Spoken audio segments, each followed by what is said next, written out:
The Lady of Shalott, 1833 version, by Alfred, Lord Tennyson. Part 1. On either side the river lie long fields of barley and of rye, that clothe the wold and meet the sky, and through the field the road runs by, to many-towered Camelot.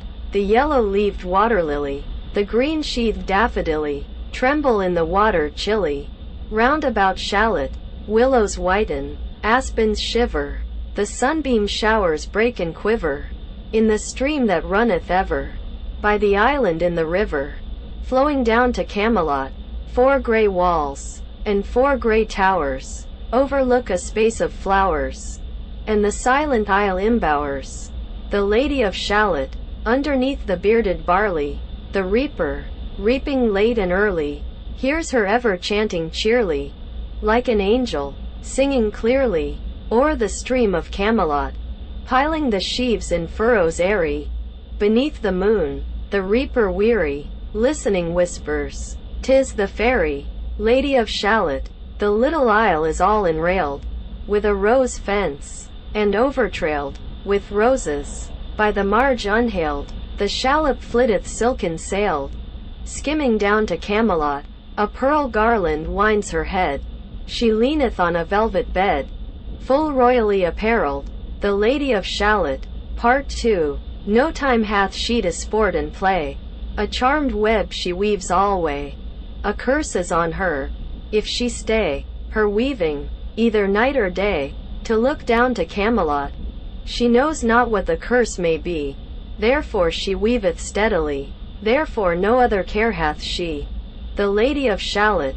She lives with little joy or fear, over the water, running near, the sheep bell tinkles in her ear, before her hangs a mirror clear, reflecting towered Camelot, and as the mazy web she whirls, she sees the surly village churls, and the red cloaks of market girls, pass onward from Shalott.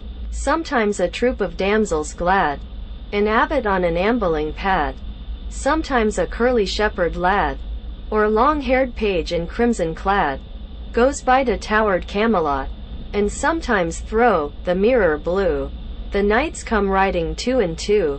She hath no loyal knight and true, the Lady of Shalott, but in her web she still delights, to weave the mirror's magic sights. For often thro' the silent nights, a funeral, with plumes and lights, and music, came from Camelot, or when the moon was overhead, came 2 young lovers lately wed. I am half sick of shadows, said the Lady of Shalott. Part 3. A bow shot from her bower eaves, he rode between the barley sheaves. The sun came dazzling thro' the leaves, and flammed upon the brazen greaves of bold Sir Lancelot. A red cross knight for ever kneeled to a lady in his shield, that sparkled on the yellow field. Beside remote Shalott, the gemmy bridle glittered free, like to some branch of stars we see, hung in the golden galaxy. The bridle bells rang merrily, as he rode down from Camelot, and from his blazoned baldric slung a mighty silver bugle hung, and as he rode his armor rung. Beside remote Shalott, all in the blue unclouded weather, thick jeweled shone the saddle leather, the helmet and the helmet feather, burned like one burning flame together, as he rode down from Camelot. As often thro' the purple night, below the starry clusters bright, some bearded meteor, trailing light, moves over green Shalott. His broad clear brow in sunlight glowed, on burnished hooves his war horse trode, from underneath his helmet flowed his coal-black curls as on he rode, as he rode down from Camelot. From the bank and from the river, he flashed into the crystal mirror. Tira lira, single quote, sang Sir Lancelot. She left the web, she left the loom, she made 3 paces thro' the room. She saw the waterflower bloom, she saw the helmet and the plume. She looked down to Camelot, out flew the web and floated wide. The mirror cracked from side to side. The curse is come upon me, cried the Lady of Shalott. Part 4. in the stormy east wind straining. The pale yellow woods were waning, the broad stream in his banks complaining. Heavily the low sky raining over towered Camelot. Outside the isle a shallow boat beneath a willow lay afloat. Below the carven stern she wrote, "The Lady of Shalott." A cloud-white crown of pearls she dight, all raimented in snowy white, that loosely flew, her zone in sight, clasped with one blinding diamond bright, her wide eyes fixed on Camelot, though the squally east wind keenly blew. With folded arms serenely, by the water stood the queenly Lady of Shalott, with a steady stony glance, like some bold seer in a trance, beholding all his own mischance.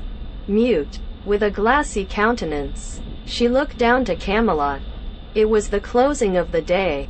She loosed the chain, and down she lay. The broad stream bore her far away, the Lady of Shalott, as went a sailors while they roam by creeks and outfalls far from home, rising and dropping with the foam. From dying swans wild warblings come, blown shoreward. So to Camelot, still as the boathead wound along the willowy hills and fields among, they heard her chanting her death song, the Lady of Shalott, a long-drawn carol, mournful, holy. She chanted loudly, chanted lowly, till her eyes were darkened wholly, and her smooth face sharpened slowly, turned to towered Camelot. For ere she reached upon the tide, the first house by the waterside, singing in her song she died, the Lady of Shalott, under tower and balcony, by garden wall and gallery. A pale, pale corpse she floated by, dead cold, between the houses high, dead into towered Camelot. Knight and burgher, lord and dame, to the plank wharfage came. Below the stern they read her name, the Lady of Shalott. They crossed themselves, their stars they blessed, knight, minstrel, abbot, squire, and guest. There lay a parchment on her breast, that puzzled more than all the rest. The whelped wits at Camelot, the web was woven curiously, the charm is broken utterly. Draw near and fear not, this is I, the Lady of Shalott,